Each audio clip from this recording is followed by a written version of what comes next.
출애굽기 20장 22절부터 26절까지 함께 볼까요?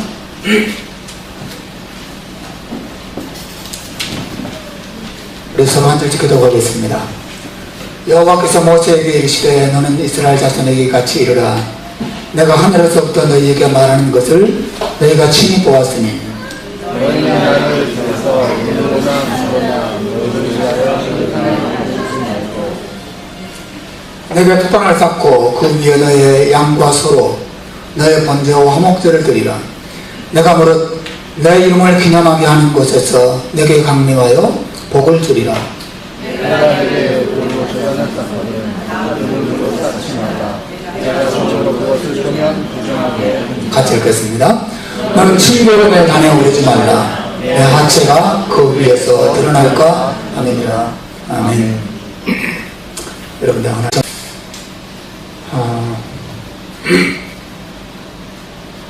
자, 설교를 시작해야 될 상황이네요.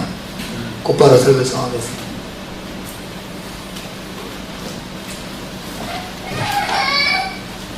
저희 옆집이 얼마 전에 옥션을 통해서 팔렸어요.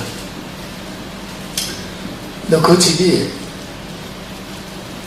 76만 불인가?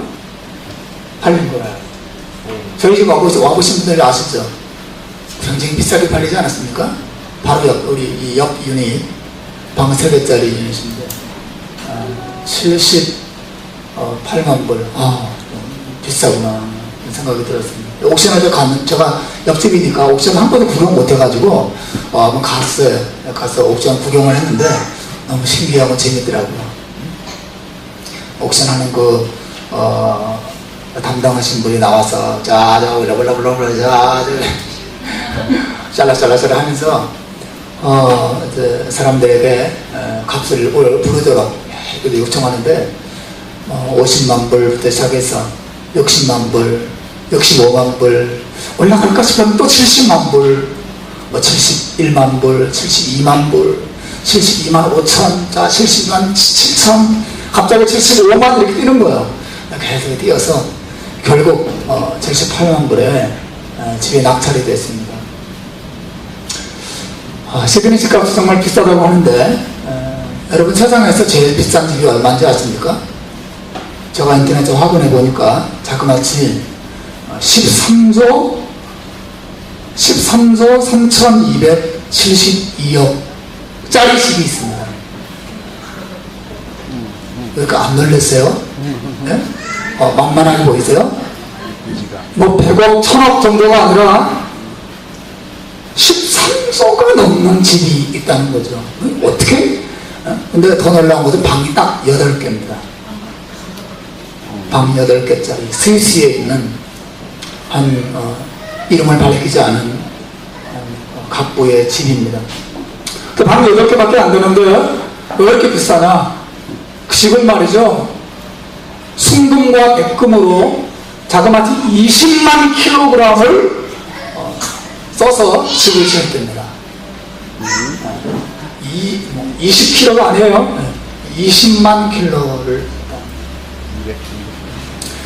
여러분, 이 주인이 왜 이렇게 비싸고 화려한 집을 지었을까요?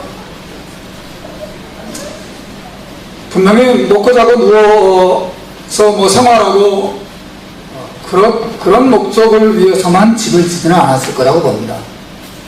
분명히 제가 이 집주인을 만난 적이 없고 물어본 적이 없지만, 물어보면 자기의 이름과 자기의 명예를 위해서 이렇게 집을 지었다고 대답할 것입니다. 네, 제 추정입니다. 누구나 자신의 이름이 존중받기를 원하죠. 누구나 자기의 이름에 걸맞는 어떤 것을 소유하기 원하고 또 나타내기 원합니다. 그래서 자기 이름이 걸린 물건들, 그런 집, 자동차, 이런 여러 가지 것들을 화려하고 아름답게 꾸미기 원하는 것이죠. 그런데 여러분, 오늘 본문에서 하나님께서 참 독특한 명령을 주고 계세요. 하나님께서 자기의 이름이 걸린 제단을 쌓을 때 황금, 보석으로 꾸며서 제단을 쌓으라고 말씀하지 않으십니다. 하나님의 이름이 걸린 제단이에요. 하나님의 명예가 걸려 있습니다. 그곳에 모든 이스라엘 백성들이 와서 엎드려 절하고 예배하고 제사를 드리고 기도하는 곳입니다. 모든 사람들이 그 제단이 하나님의 제단이라는 걸 알아요. 이스라엘 백성들이 섬기는 신, 이스라엘 백성들이 살아나고 온 천지 만물을 지은 창조주라고 고백하는 그 신을 섬기는 제단이에요. 어떻게 꾸며야 될까요? 13조짜리로 꾸미는 것도 그죠? 적지 않습니까? 하나님께 드리는 제사 드리는 제단을 어떻게 꾸며야 될까요? 여러분 여기 하나님께 제사 예배 드리는 이 강대상도 이렇게 번듯하고 꽃도 놓여져 있고 매주 있으면 좋겠어요, 그죠? 네. 꽃도 매주 있었으면 좋겠습니다. 어쨌든 이렇게 꾸미는데 하나님께서 이스라엘 백성들에게 4개의 제사 드리는 제단을 기가 막히게도 흙으로 단을 쌓으라고 말씀하고 계세요. 여러분 24절 한번 읽어보시길 바랍니다. 같이 한번 통성을 읽어봅시다. 시작. 내게 토단을 쌓고 그 위에 너의 양과 소로 너의 번제와 화목제를 드리라. 내가 무릇 내 이름을 기념하게 하는 곳에서 내가 강림하여 복을 주리라 말씀하세요.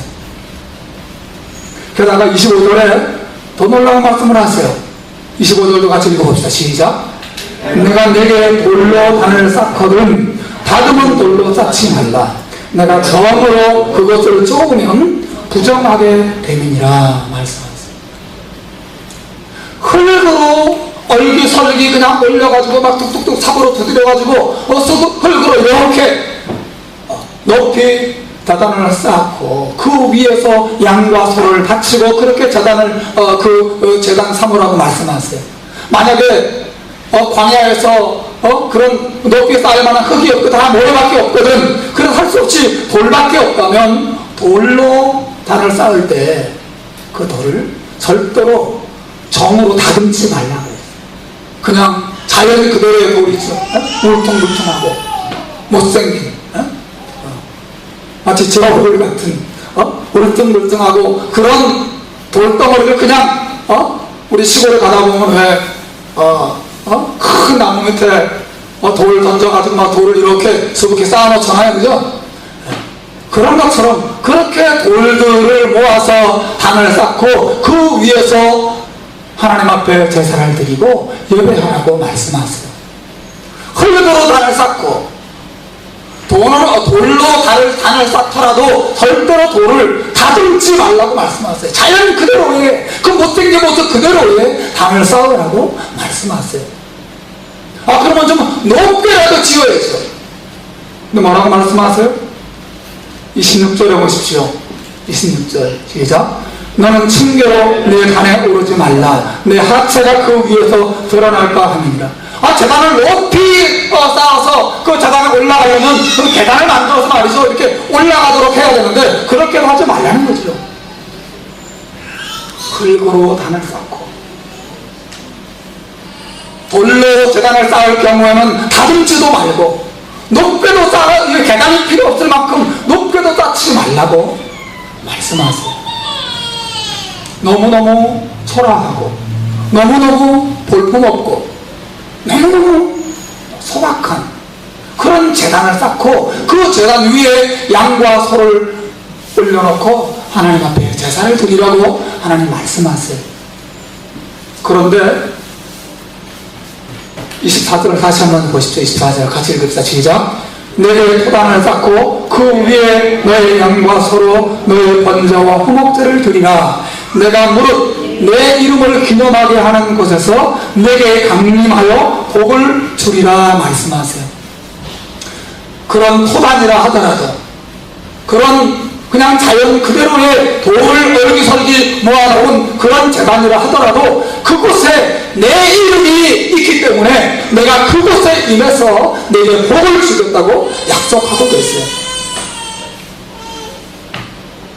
인간도 자기의 이름과 자기의 명예에 걸맞는 집을 짓고자 하는데 그런 옷을 입고자 하고 명품으로 자기 온몸을 치장하고자 하는데, 하나님, 온 천지만물을 창조하신 그 하나님께서 자신의 이름이 걸린, 자신의 명예가 있는 그 재단을 꾸미지 말라고 말씀하세요.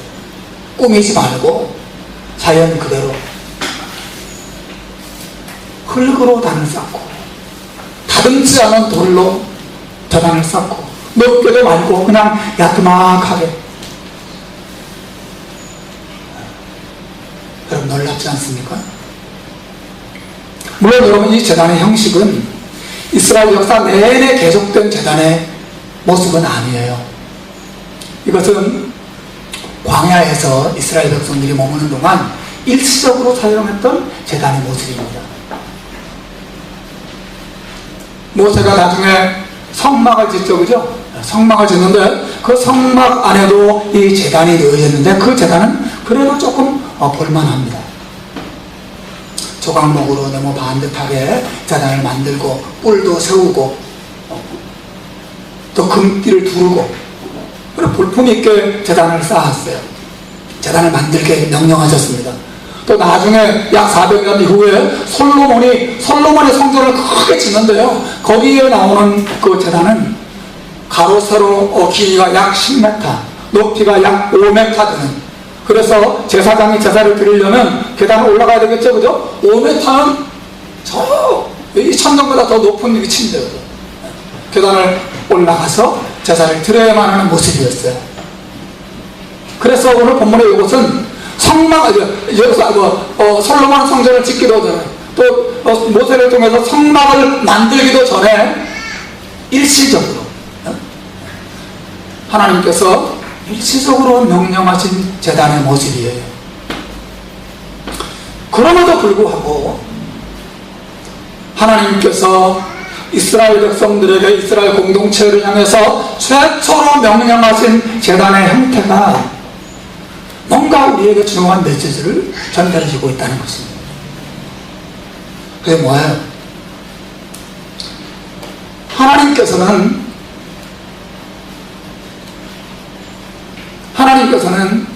재단의 외형이나 재단의 화려함이나 재단의 높이나 재단의 웅장함과는 전혀 상관이 없이 자기 백성들에게 임하셔서 축복하시기를 기뻐하시는 분이라는 사실을 우리에게 교훈하고 있어요. 토단을 쌓고 그 위에 너의 양과 서로 너의 번제와 화목제를 드리라. 내가 내 이름을 기념하게 하는 곳에서 너에게 강림해서 복을 주겠다고 약속하세요. 하나님의 찾아오시는 것, 하나님의 찾아오시고 흡족해 하시는 것, 하나님의 찾아오셔서 너무 만족해 하셔서 복을 주시기를 기뻐하시는 그 제단의 모습은 그 외형과 아무 상관이 없어요. 아무리 초라해도, 흙으로 만든 단위라 하더라도, 그냥 자연에서 굴러다니는 돌 그냥 주워다가 모아놓은 그런 재단이라 하더라도 하나님 그곳에 뭐 할 수 있어요? 임하실 수 있어요. 하나님 그곳에서 무엇을 주셔요? 우리에게 복을 주시겠다고 약속하셨어요.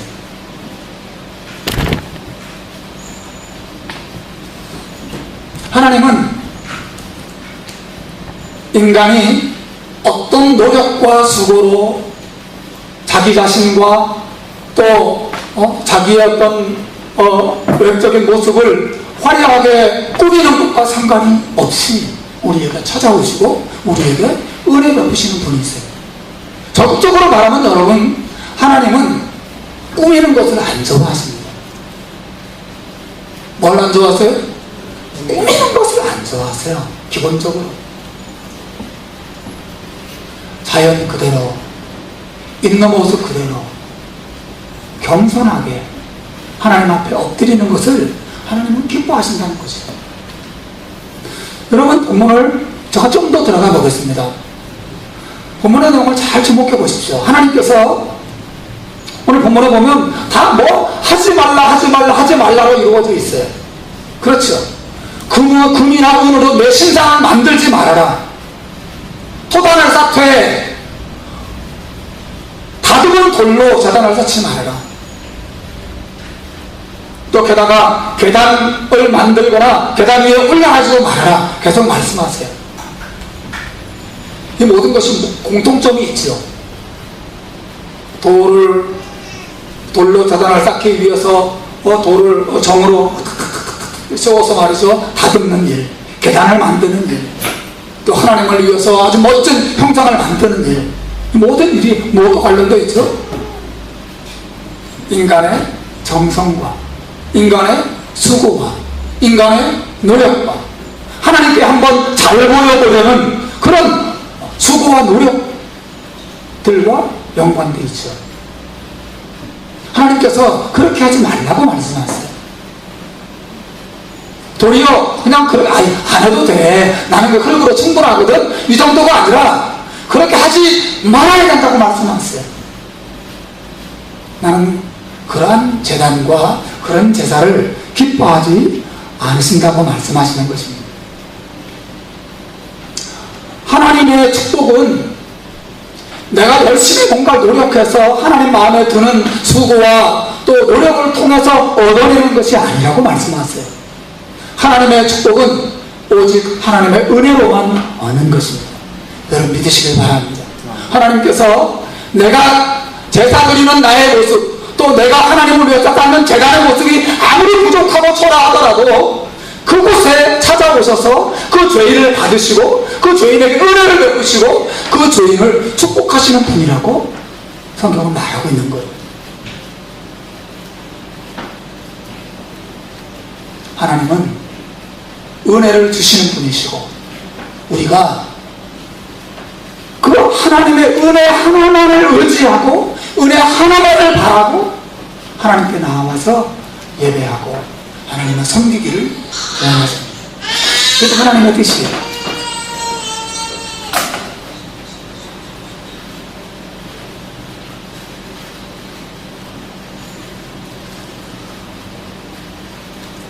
그래서 많은 사람들이 하나님께 나아갈 때 자기가 이렇게 정성을 다하니까 하나님 좀 잘 봐주세요 하는 마음을 가지고 있어요. 돌단을 쌓을 때 정으로 열심히 좋아서 너무 반듯하고 반질반질하게 잘 다듬어서 정성을 다해서 하나님 제가 이렇게 정성을 다했으니까 이 제단 위에 바치는 나의 제물을 받으시고 내 기도를 들으시고 나를 좀 잘 봐주시고 나를 좀 축복해 주세요.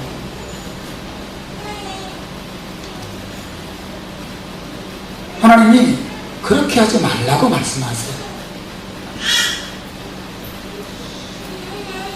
하나님이 원하시는 모습, 우리가 하나님께 나아갈 때 하나님께서 원하시고 기대하시는 모습은 그렇게 나의 뭔가 정성과 수고를 의지하는 것이 아니라 하나님, 내가 은혜를 받을 수 있는 길과 방법은 오직 나를 긍휼히 여겨주시는 하나님밖에 없습니다.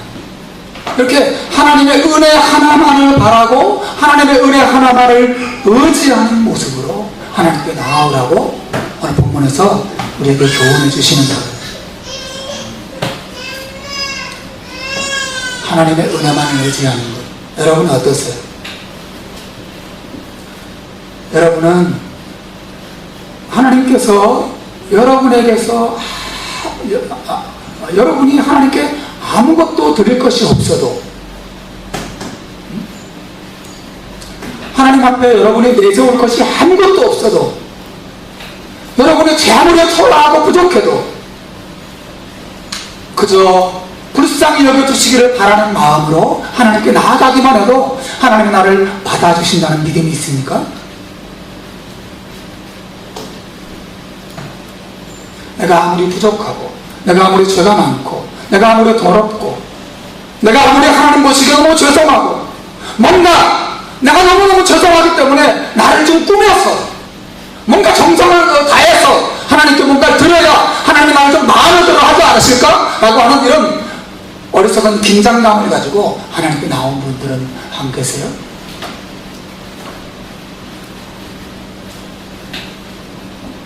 여러분 그것은 참으로 어리석은 것이 우리는 우리 자신을 아무리 아름답게 치장하고 아무리 아름답게 꾸며도 하나님께 잘 보여드릴 수가 없어요.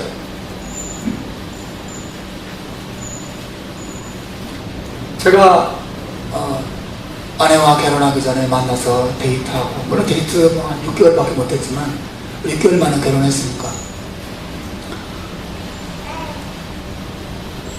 만나니까 마음에 드는 거예요. 이 여자가 마음에 들었는데 여러 가지가 다 마음에 들었지만 그 중에서 마음에 들었던 게 화장을 잘 안 한다는 거예요.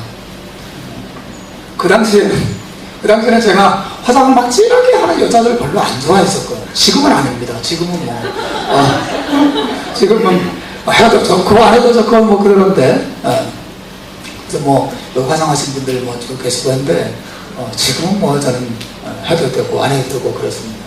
근데 그 당시에는 정말 진하게 하고 그런 아가씨들을 별로 이렇게 제가 좋아하지 않았는데, 만났는데 화장을 그냥 간단히 이렇게만 하고 온 거예요. 너무 마음에 들었어요.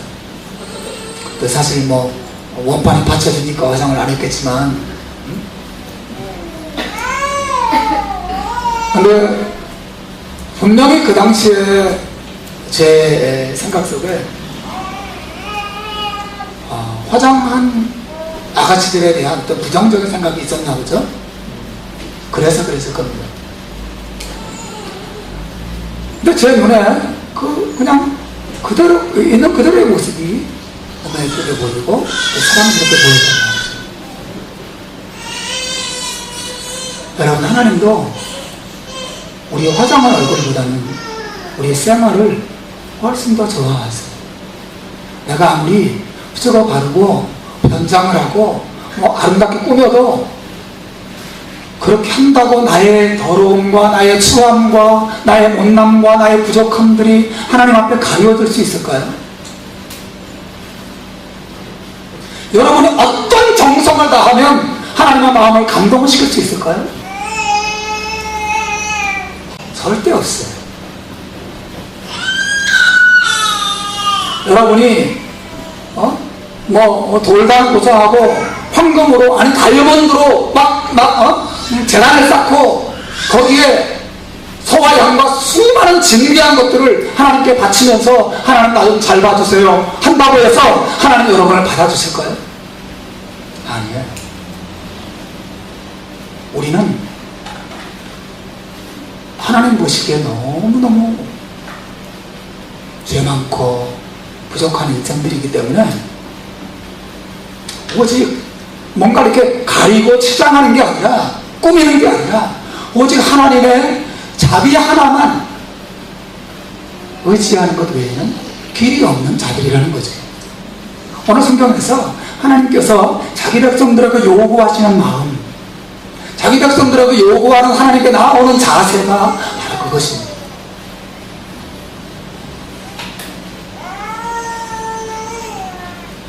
은혜를 의지하는 거죠. 은혜를 의지하는 거죠. 여러분, 하나님의 은혜를 의지하는 사람들의 특징이 무엇이냐?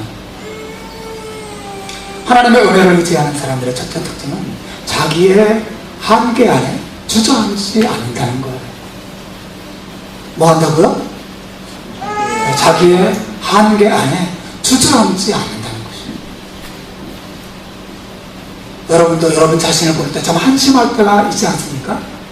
저도 제가 너무 한심하게 느껴질 때가 있어요. 내가 이거밖에 안 되는구나. 화를 참지 못하고 폭발시킬 때, 내가 이거밖에 안 되는구나. 내가 누군가를 사랑하고 섬기지 못할 때, 내 사랑의 한계가 이거구나 라는 느낌입니다. 어떤 복잡하고 어려운 일들 막 처리해 나갈 때 내 지혜의 부족함을 느낄 때 나의 한계를, 나의 한심함을 느끼게 되죠. 여러분, 하나님의 은혜를 의지한다는 건 뭐예요? 하나님의 은혜를 의지하는 성도들은 어떤 사람들입니까? 그 한계 안에 주저앉지 않는 것입니다. 내 모습이 이러해도, 내가 이렇게 초라해도, 내가 이렇게 무지해도, 내가 이렇게 완고하고 하나님 앞에 정말 변화되기가 너무너무 어렵고 오래 걸려도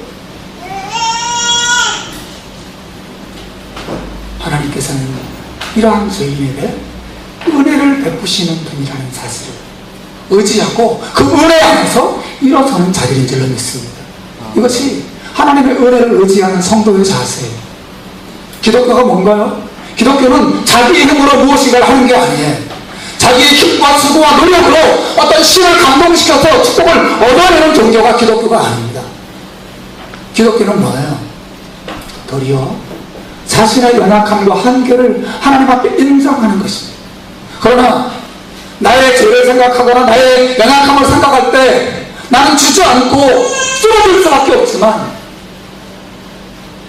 내게는 죄인을 긍휼히 여기시고 죄인을 사랑하시고 죄인을 용서하시는 하나님이 계시고 죄인을 무조건적으로 품어주시는 하나님의 은혜가 있다는 이 사실을 믿기 때문에 은혜 안에서 일어설 수 있는 자가 신자고, 그것이 바로 기독교예요.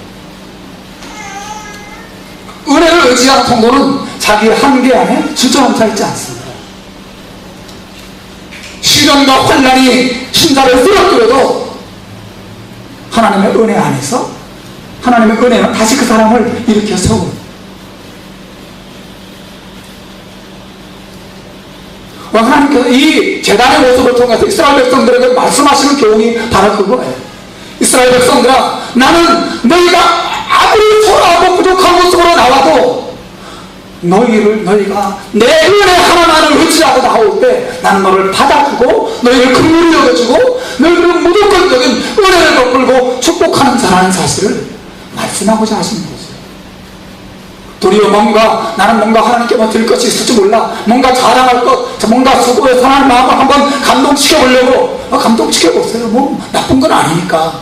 근데 문제는 여러분의 죄와 여러분의 연약함과 여러분의 한계 앞에서 여러분이 좌절해 있을 때 여러분 자신을 의지하는 마음은 도리어 여러분에게 독이 됩니다. 왜? 내 이거밖에 안 되는구나.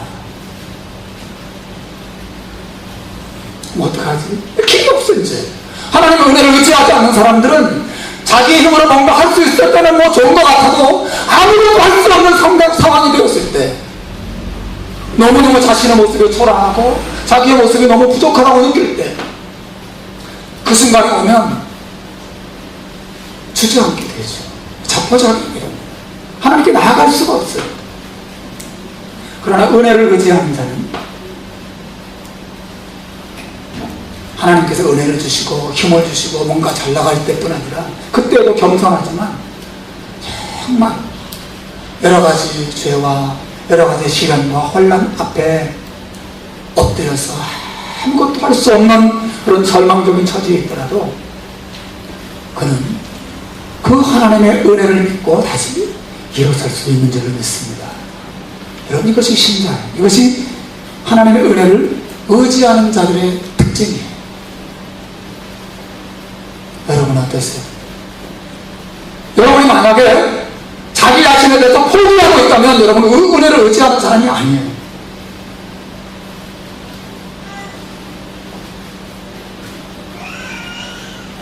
C.S. 루이스가 교만함에 대해서 이렇게 정의한 적이 있어요. C.S. 루이스가 누군지 아세요? 나니아 연대기의 저자입니다. C.S. 루이스는 몰라도 나니아 연대기 또 알죠? 이분이 앵글리칸 집안에서 태어나서 자랐지만 젊은 대학 다니면서 무신론자가 됩니다. 나중에 친구를 통해서 다시 한번 하나님을 향한 믿음을 회복하게 되죠. 그리고 아주 신실한 신자가 됩니다. 그리고 많은 크리스찬 명작들을 C.S. 루이스가 남긴 옥스퍼드의 명문과 교수 출신이죠. 이분이 교만을 이렇게 정의했어요. 교만한 사람은 모든 것과 모든 사람을 아래로 낮추어 봅니다. 그렇게 아래만 내려다 보니까 교만한 자들은 자기 이상의 것들을 볼 수 없습니다. 교만한 사람들은 자기 이상의 것을 볼 수 없는 자예요. 교만한 사람은 제일 높이 있어서 모든 것이 자기 눈 아래에 있습니다. 모든 사람, 모든 환경, 모든 여건들이 자기 발 아래 있을 뿐이에요. 다 낮추어 버려요. 자기 이상의 것을 볼 수가 없어요. 그렇기 때문에 자기 힘으로 도저히 이길 수 없는 어떤 문제가 다가왔을 때 그는 자기 이상의 어떤 자기를 도와줄 수 있는 그 이상의 것이 없기 때문에 그는 그 앞에서 그냥 무너지고 말죠. 그러나 신자는 어떤 사람? 신자는 교만한 자가 아닙니다. 신자는 겸손한 자예요. 신자는 자기 이상의 것을 볼 수 있는 자입니다. 신자는 하나님을 볼 수 있어요. 자기가 제 아무리 약하고 자기가 제 아무리 소라하고 자기가 제 아무리 부족해도 그거보다 더 강하신 하나님, 더 위대하신 하나님.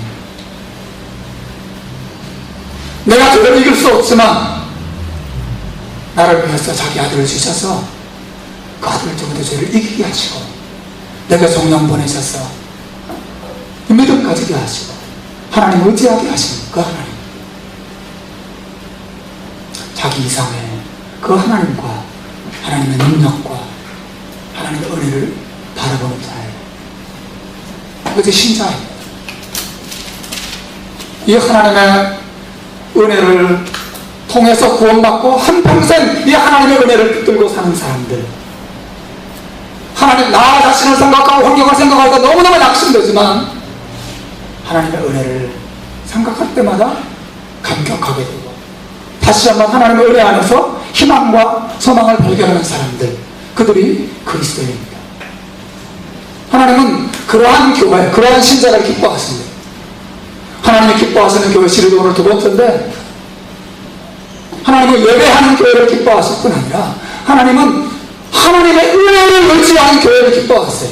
예? 여러분 누구를 의지하세요? 여러분 무엇을 의지하십니까? 여러분 뭐 자랑할 거 있어요? 여러분 자신을 의지하고 있지 않나요? 여러분 자포자기하고 낙심하고 또 슬퍼하고 있고 주저앉아 있다면 여러분은 자신을 의지하고 있는 거예요. 자기 이상의 것을 볼 수 없는 자입니다. 세상 너머에 계신 그 하나님을 볼 수 없는 자들이에요. 그래서 포기하는 거죠.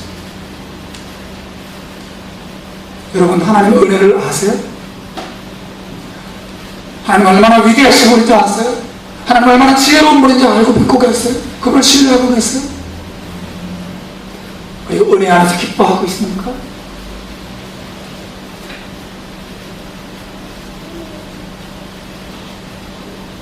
하나님을 생각하더라도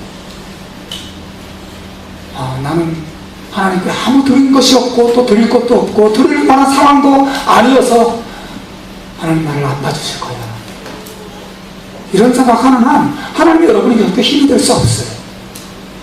여러분은 하나님 믿는다고 말하지만 너무 계속 여러분 자신을 의지하는 거예요. 네?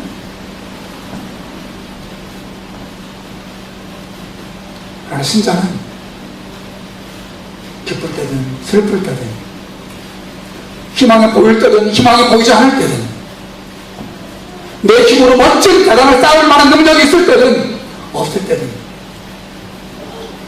하나님의 은혜 하나만 의지하는 자예요. 이 신자예요. 교회는 그러한 은혜의 기쁨이 충만한 공동체가 되어야 합니다. 은혜 때문에 모이는 거죠, 우리가. 네? 하나님의 은혜가 아니면 여러분이 이 자리에 나올 수 있었겠어요? 물론 세상 사람들의 생각에는 자기가 결정하고 자기가 판단해서 자기가 교회 결정해서 자기가 그냥 오늘 예배드리니까 좋겠다고 생각하고 예배드려야 하나님 복 줄 것 같아서 온 것 같지만 하나님은 여러분에게 그냥 자비를 베푸시고 불러주시고 용기를 주시고 하나님께 나올 수 있는 여건들을 주시고 그렇게 인도하셨어요. 하나님의 은혜 때문에 우리가 이 자리에 온 것이고 우리가 예수님을 믿게 된 거죠. 그죠? 너희가 그 은혜를 인하여 믿음으로 말미암아 구원을 얻었으니 이것이 너희에게서 난 것이 아니요 뭐라고요? 하나님의 선물이라. 우리가 그 은혜를 인하여 믿음으로 말미암아 구원을 얻은 것입니다. 하나님의 은혜죠. 사도 바울은 자신의 한평생을 회고하면서 늘 말했어요. 나의 다 된 것은 하나님의 은혜입니다.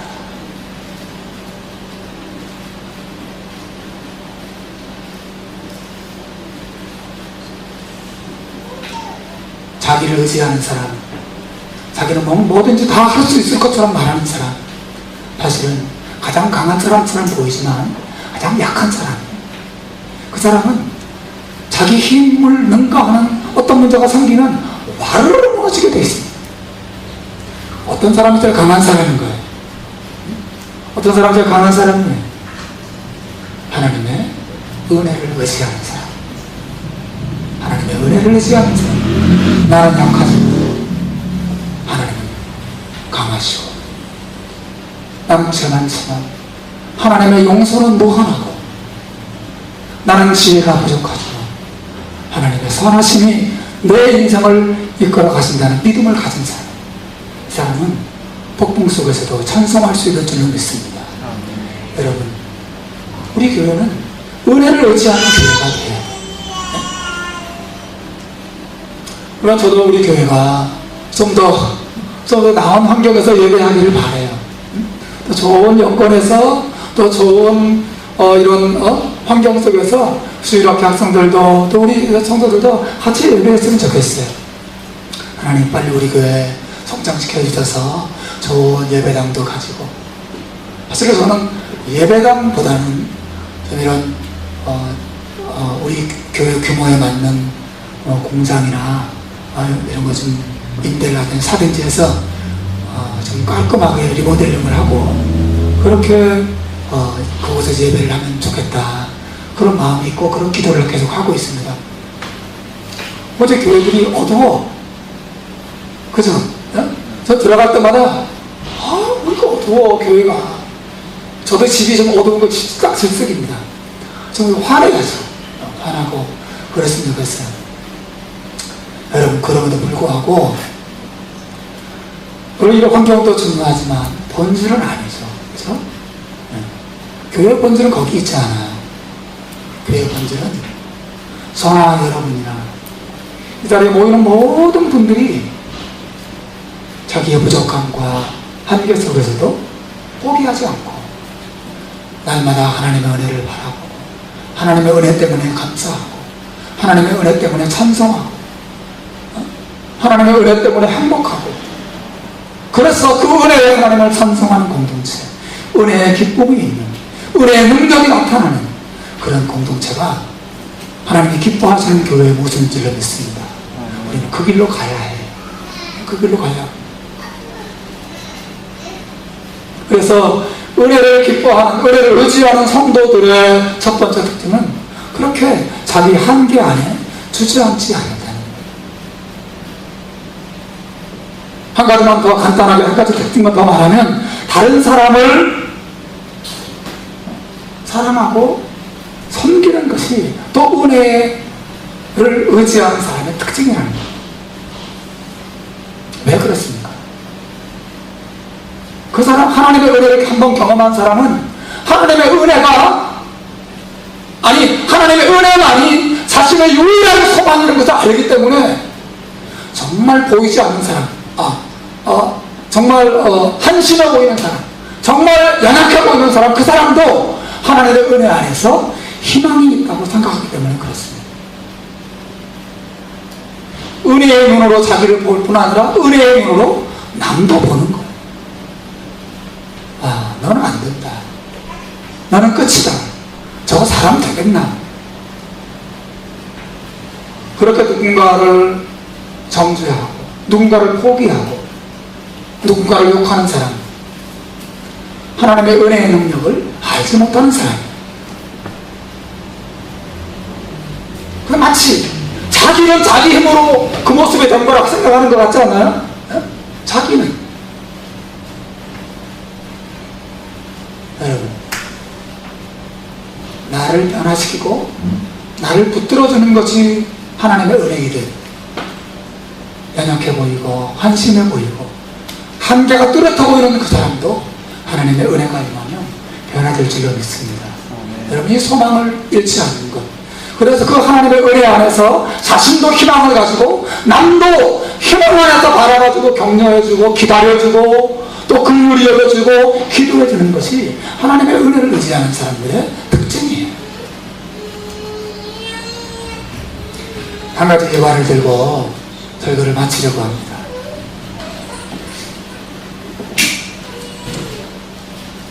미국 보스턴의 한 보호소에 앤이라고 하는 소녀가 있었어요. 이 앤이라는 이 소녀의 엄마는 먼저 세상을 떠나셨고 아버지는 알코올 중독자로 폐인이 됩니다. 그리고 앤과 이 앤의 동생은 보호소에, 아동보호소에 보내지게 되죠. 그런데 불행하게도 이 동생마저도 시름시름 앓다가 먼저 세상을 떠나게 됩니다. 갑자기 홀로 남는 이 앤은 고아가 되죠. 그리고 이 앤이 그런 가정의 불행 때문에 거기서 받은 충격 때문에 정신 이상이 됩니다. 그리고 그 충격으로 시력을 잃어버리는 장님이 되고 말아요. 앤은 스스로 자살을 시도하고 막 소리를 지르면서 도저히 통제가 안 되는 아이가 되고 맙니다. 결국 앤은 회복 불가능 판정을 받고 정신과 병동 지하 독방에 갇히게 되죠. 모든 사람이 앤이 더 이상 치료받을 가능성이 없다고 등을 돌리고 고개를 저었을 때 그 병원에 한 노 간호사가 이 앤을 맡겠다고 나섭니다. 이 노 간호사는 이 아이를 날마다 찾아가서 성경도 읽어주고 책도 읽어주고 기도도 해주고 이 아이가 좋아하는 과자도 갖다 주고 계속 이 아이를 극심하게 돌봅니다. 하지만 앤이 아무런 변화를 보이지 않습니다. 그러던 어느 날 이 앤 앞에 놔두었던 조그만 초콜릿 여러 개 있었는데 하나가 없어졌다는 것을 이 간호사가 발견하게 돼요. 그리고 아이가 천천히 변화되기 시작합니다. 이제 이 간호사가 더 큰 용기를 가지고 이 앤을 찾아가서 끊임없이 이 앤을 위해서 기도해주고 책을 읽어주고 하나님의 말씀으로 은혜로 계속 이 아이를 격려해주면서 돌보게 됩니다. 이 앤이 천천히 이 간호사의 돌봄 안에서 변화를 경험하게 되고 가끔 정신이 돌아와서 이 간호사와 대화가 시작됩니다. 그리고 이제 대화하는 횟수가 점점 많아지고 마침내 2년 만에 앤은 정상 판정을 받게 돼요. 그리고 시각장애 학교에 이 앤이 입학하게 되고 그곳에서 교회를 다니면서 믿음으로 이 아이가 완전하게 회복됩니다. 나중에 이 간호사가 죽게 되지만 앤은 이 간호사가 남겨준 하나님의 은혜 안에서의 그 희망, 은혜가 자기를 새롭게 했다는 이 기쁨 때문에 완전한 정상인이 됩니다. 그리고 그 학교를 최우등으로 졸업하게 되고 나중에 한 신문사의 도움으로 앤이 개안 수술을 받게 되고 눈을 뜨게 됩니다. 그러던 어느 날 이 앤이 신문을 보다가 한 광고를 보게 돼요. 듣지도 못하고 보지도 못하고 말하지도 못하는 어린 아이를 돌볼 선생님을 찾습니다. 앤은 자기가 그 나이 많은 노 간호사에게서 받은 그 사랑과 그 하나님의 은혜를 이제 되갚아줘야 되겠다는 생각을 가지게 되고 이 아이를 돌보기로 자기가 자원하게 됩니다. 그리고 이 앤이 그 아이를 20세기 최대의 기적의 주인공으로 만들어내요. 여러분이 예상하시겠지만 이 아이가 바로 헬런 켈러예요. 그리고 이 아이를 돌봤던 앤, 바로 그 선생님은 앤 설리번 선생님이세요. 그리고 앤 설리번을 섬겼던 그 간호사가 바로 로라라고 하는 나이 많은 간호사, 이 앤을 회복시켜줬다는 것입니다. 사랑하는 여러분, 은혜가 어떻게 대물림 되는지를 보시기 바랍니다. 하나님의 은혜가 로라를 새롭게 만들어요. 그리고 그 하나님의 은혜가 로라를 통해서 앤에게 흘러들어가고 앤을 완전히 회복시켜줍니다. 또 그 앤이 완전히 폐인되었던, 완전히 절망적이었던 그 헬렌 켈러를 하나님의 사람으로 만들어냅니다. 헬렌이 하버드 대학을 다니면서 수업을 들을 때 앤 설리반 이 선생님이 항상 옆에서 그 강의를 말이죠, 손바닥에다 다 써줬다 그래요. 그리고 헬렌 켈러가 나중에 고백합니다. 항상 나에게 사랑과 희망과 용기를 불어넣어준 앤 설리반 선생님이 없었으면 저도 없었을 것입니다. 만약 제가 볼 수 있다면 그 설리반 선생님을 가장 먼저 보고 싶다고 고백합니다. 사랑하는 여러분, 이것이 하나님의 은혜의 역사예요. 하나님의 은혜는 가장 절망적인 사람도 소망의 사람으로 변화시킬 수 있습니다. 우리가 하나님의 은혜를 아는 사람은 자기만 하나님의 은혜 안에서 소망을 가진 것으로 그치지 않고 그 은혜 안에서 남도 살려내고 가정도 살려내고 하나님의 백성들을 교회답게 세우는 일에 쓰임받게 된다는 것입니다. 사랑하는 여러분, 하나님이 기뻐하시는 교회는 이 은혜를 아는 교회, 이 은혜를 기뻐하는 교회, 이 은혜를 의지하고 항상 하나님 안에서 희망과 꿈을 잃어버리지 않는 교회, 또 그렇게 이 하나님의 은혜 안에서 서로를 섬기고 서로를 세워주고 그 은혜가 나를 살렸듯이 남도 살려주는 교회가 하나님이 기뻐하시는 교회인 줄 믿습니다. 우리 시드니 예린 교회는 그런 교회가 되어야 할 줄로 믿습니다. 아직 일어나셔서 찬양하겠습니다.